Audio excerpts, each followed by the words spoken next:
Hello people, my name is Graham Robinson. I'm one of the co-founders of KeySIM.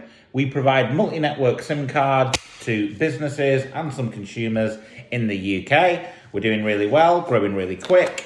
But for this video, I'm going to go right back to August 2020. So, KeySIM was incorporated in April 2019. To get the startup off the ground, I at this point have remortgaged my house, quit my job, put my money into KeySIM. We were just about to launch in March. The lockdowns happened, stalled the launch, and I am broke. And it's August 2020. And I'm out of cash, I'm out of luck, and I'm out of ideas, and I don't know what to do. I've got a SIM card. I think people will want to buy it. It's amazing, but I've got no marketing money. I've got no nothing. So I purchase a email marketing list from a company called Electric Marketing. And it's a list of email addresses for IT managers in companies. I think it was the top 1,000 or 2,000 size businesses in the UK. And I thought, I'm going to have to take an absolute punt. I'm just going to have to send absolutely shed loads of emails and hope, touch wood, that one IT manager in one firm might just buy my SIM card and give me my first customer. Please, Lord, because I'm dying. I am literally like close to collapse here. So I've never really done cold email, cold marketing or anything like this. So I buy the list, go onto Word, do a mail merge, do a test one. Yeah, it's gone. And I'm literally here, I'm sat here, and I hit send, and these emails chug out. And as you can imagine, I am getting hammered from the few people that bother responding. Unsubscribe. Where did you get my details? You should not be emailing me, you absolute punk, blah, blah, blah. And every time it's affecting me. I'm feeling worse and worse and worse. With every unsubscribe, every nasty reply, I'm just like, just unsubscribe. You don't need to attack me. I have been assured that it's in line with GDPR. I've put the right messages on the bottom. I've bought it from a legitimate source. Like, just don't hurt me anymore. Just unsubscribe. And he carries on and on and on. And it's just getting worse and worse and worse. And I'm almost like sweating. Like I say, it's August, it's hot. And then something incredible happens. The phone starts ringing from a number that I don't recognise. And I'm thinking, wow, that's been running now for like 10 minutes. I wonder, could it be? My nerves are gone. I thought it's going to be somebody absolutely battering me. They're going to shout and scream about me, emailing them and try and flipping sue me for GDPR or something. Good luck suing me because there's literally nothing to sue. Anyway, I answer the phone and it's Tolland Construction, right? A big construction company, and I've got one of the representatives from their IT department, and he's quizzing me on KeySIM. He's quizzing me hard on KeySIM because his director has passed him this to look at, because at the point that email hit, they have got massive comms problems on construction sites, okay?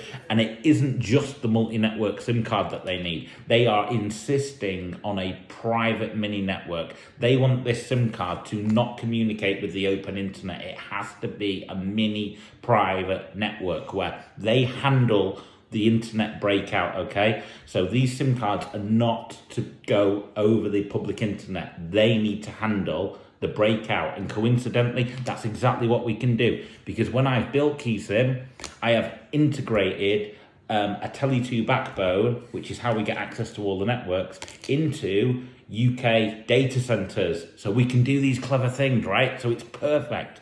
But you would not believe the nerves. Imagine it, that phone call, the pressure. So he'd be asking questions like, okay, we just want to check some facts, which network's covered, Vodafone, O2, EE and 3. But while I'm talking, literally, my heart, if it was now, you'd probably see it bouncing like that and sweating like, yeah, we can connect to Vodafone, O2, EE. We can build you a private network.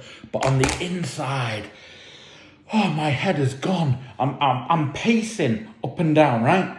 And I think we haven't even got to price yet. When you realise it's 0.00375, like nearly £4 a gig, he's gonna sack me off. So it went on for about 10 minutes and he goes, right, okay, commercials, what we talking? Oh, I'll take a deep breath. Retail rate 0.00375, so per gig, £3.75. And he's like, you what? I'm like, yeah, just end it now, forget it. And he's like, only joking. He said, I'm a Yorkshireman. He said, we're paying £4 anyway, but we just need it to work. It must be high availability, and it's got to be a private network. We don't use massive amounts of gigs per site, but it's got to be solid. And I'm like, wow. And he's like, yeah, we probably use, I can't remember what he said now, but this contract across all the sites, if we got it, would have been worth like $2.5 to $3 a month. Now, today, that wouldn't be that exciting. But then, that is exciting. It's like from nothing to that. Oh, how amazing. So anyway, the next step is, he said, get us a test SIM, get us the IPsec tunnel bill, all the rest of it. I pass it to all across to the techies, all the information, and I actually step out of it now.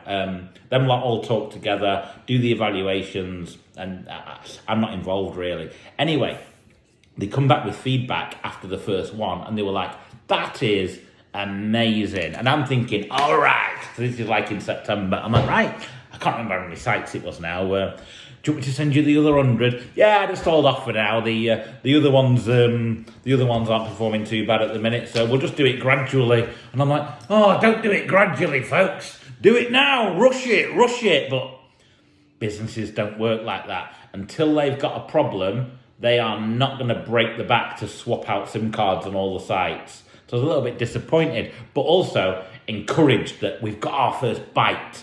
And with a startup, right, the first bite is massive because it gives momentum and belief and something that you can build on, okay?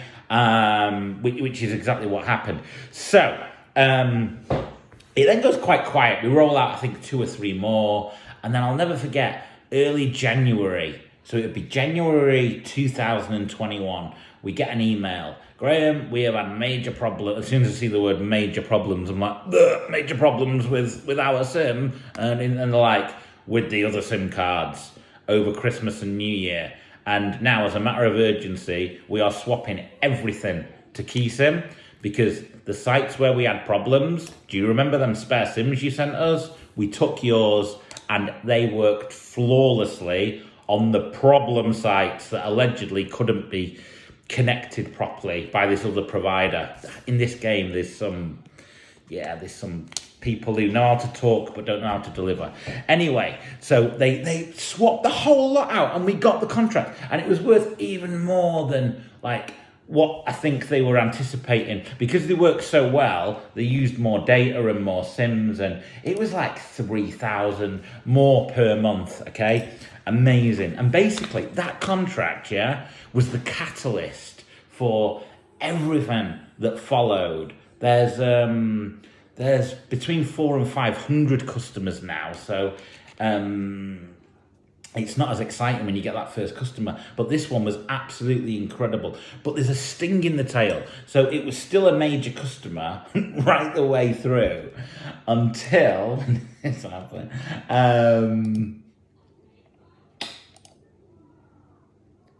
13th of February, 2023. A day I will not forget, folks, because Tolerant are a big spender. They're a big customer. They're a big debtor. They haven't paid now for months. But by this point, I'm starting to turn things around financially. I'm not on top of credit control. I'm chilled. I'm relaxed. And I am screwed because they've gone into liquidation. Imagine that. Waking up in the morning, text message, Tolerant are gone. Whoa, you're in the shower and you're thinking, the lifeline that got me off the ground has just sucked me. Not back to where I was, because we were acquiring clients by now, but it's put me back to, not square one, but it hurt, put it that way. Just an incredible story, really. To pick it up and the way that we picked it up, and it just goes to prove, people talk about what marketing works and what doesn't work.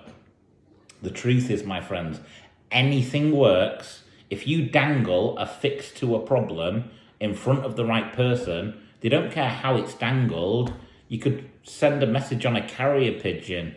It doesn't make any odds. As long as you show them the fix to their problem, they'll buy it. It's all about getting them at the right time. So cold email definitely still works. Not done much since, but it proves that cold email works. It proves that you can land decent contracts from absolutely nothing with no trading history, because we did it. And it also proves that you need to be hot on your credit control. And if people start paying late, it might not just be because the accounts department are inefficient. It might be because they haven't got the funds and you're never going to get your money. I'm not bitter about it at all, because them thousands that were left at the end were nothing versus what they spent during the contract. So yeah, super happy with the experience that I had. And that's it in a nutshell, how we won and lost our biggest contract.